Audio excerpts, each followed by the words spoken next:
Hello everybody, welcome back to More Days with Dita. We are jumping right back into chapter 2 where she's talking about everything she does to maintain her fitness and health lifestyle, which I definitely want to know and I'm sure that all of you would love to know as well. So let's jump right back in. She is talking about the importance of being very, very choosy with your breads and your red meats and your meats in general, like where you're getting them and sourcing them from. And I think that's really smart.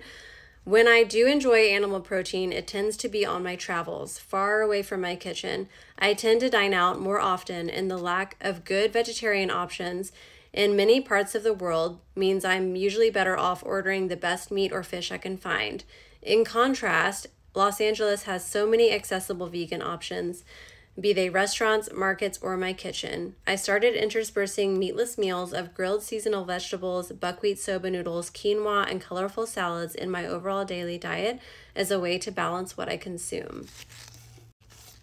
On regular rotation are my favorites, such as squash soup, an omelet or egg salad with truffle sauce. I always keep on hand a jar of Truffle Gatherer's sauce by the funny titled Fungus Among Us, which is hilarious. And I actually am going to look that up because I do love truffle.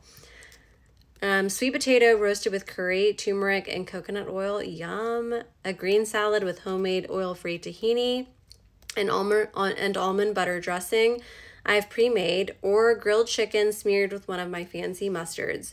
When I have friends over for dinner, I use it as an excuse to be more indulgent, but I always balance it out with the best ingredients I can find when I make signature dishes such as coq au vin or my famous saffron absinthe vegetable pot pie. Delicious, yum. Dita, invite me to dinner, please. I would love to come to dinner. That sounds incredible.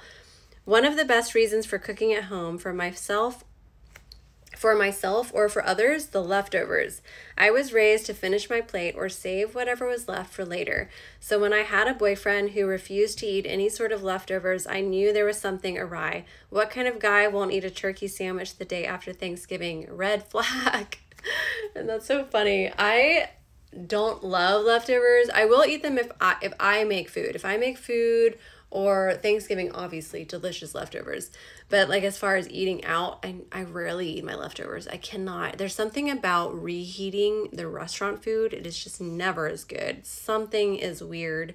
And maybe that just goes to speak of the level of ingredients they're using. Some of my everyday favorite beauty building snack boosters include crudités with homemade dairy-free dressing such as tahini, raw almonds in moderation, homemade guacamole, yum, gluten-free Mary's Gone crackers, and coconut or almond milk in lieu of cow's milk. Plain coconut water is good too, as long as it's not rife with artificial flavorings or sweeteners. I also stay away from concentrates, which is really, really smart. In terms of diet, and by this I don't mean dieting, but overall nutrition, it all comes down to balance and discipline. I take a page out of my friend RuPaul's book. Shout out to RuPaul. He's a very sensible eater because, like me, he's big on corsetry. Ru steers clear of overindulging by skipping the dining hours at any big gala or other event. He prepares his healthy meals at home instead of loading up on all the fancy endless courses. He also keeps dining out to a minimum, cooking at home whenever he can because so many restaurant meals are prepared without concern for health or corsets. Touché. It's not all slim pickings. In the days leading up to a performance, no matter how mad crazy life is in between rehearsals and interviews and meetings, I never cut the meals. I enjoy smaller repasts with more salads and steamed vegetables, as well as an additional green smoothie, because darling, all those bugle beads and Swarovski crystals weigh something fierce. In between the costumes and their choreography, a gal requires good old wholesome energy to make it all look easy, and that's not going to come from a can. Take this to heart. No matter what your calling in life is, better nutrition means a better chance at looking and feeling glamorous all day.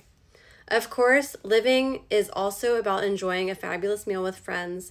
I appreciate my share of cockles and champagne when in Paris. After an especially physically taxing week, I love a medium rare steak, or in LA, I'll indulge in tacos. I love a medium rare burger too, as long as it's ground from a good cut of beef and stacked with quality ingredients. I might even order dessert, my vices, crunchy cookies, and anything with coconut. So it sounds like she is very similar where So it sounds like she and I share this kind of way of living and way of eating where for the most part she tries to stay pretty clean, but she also believes in the enjoyment of life. It's equally as important. You just don't want to do it all the time. So it's kind of like the 80-20 rule, eat good and take care of yourself 80% of the time, 20% of the time, eat the damn cake. Okay. It's just as important for your happiness in life and all that good jazz. Okay, this is the recipe and her talking about her green smoothie, which we are going to come back to when I can actually get these ingredients and make it for you. So I'm just going to skip ahead to the next page. I don't make those culinary orgies a habit. Most days and most meals, I eat simply and sensibly. Doing so makes maintaining my spark that much easier. I love a well-made cocktail too, of course. Make mine a dirty vodka martini. But I don't knock them back every night. Besides being high in calories, alcoholic drinks deplete the body of extra fluids, leading to dehydration that is not good for neither your metabolism nor your skin. The 1-to-1 ratio. For every glass of spirit or wine, enjoy a glass of water. If the night before was a gastronomic bacchanal, opt for something light and nutritional the day after. Pace yourself not only at the dining table, but also in the lip-smacking banquet that is life. I also watch what I keep in the house. I wasn't always able to afford good food and drink, so I love filling my shopping cart with things I can finally afford, but I do so soundly. Who doesn't have a family member or friend who has been trying to lose weight for years, but they keep their pantries and refrigerators stocked with rich treats? The excuses for having them on hand run the gamut, but inevitably, frustratingly for these loved ones, they mostly end up between their lips and on their hips. And I am doubling down on this because this is a big rule of mine. For the most part, every now and then I will, get myself little treats and cave and whatnot. For the most part, I don't keep unhealthy things in my house. It is healthy snacks, healthy food in my house, in my fridge, in my pantry. And that really, really helps. I eat healthy in my house because if the healthy snacks are there, I will eat them. But if the bad snacks are there, I will eat them. And that's pretty much everybody in the entire world. So that is a really, really good trick, is to keep your house full of healthy snacks and healthy foods. And then when you're out and about, enjoy your indulgences. It's just a very good trick of kind of keeping things balanced.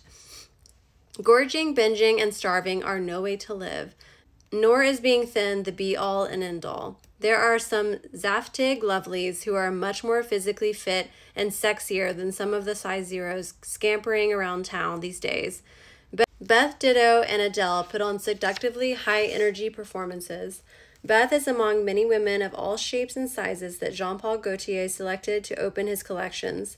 He is a maverick in the fashion industry for celebrating diverse and eccentric beauty on his runway. He loves the self-made women who dare to be different, and that certainly describes Beth.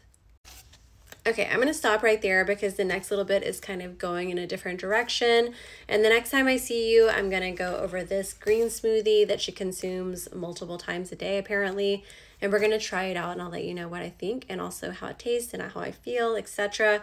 So the general gist is that she balances out everything. For the most part, she tries to stay super clean, super healthy, and keeps very good, healthy things in her house. But when she's out, and if it's worth it, she indulges, and I think that is an excellent way to live.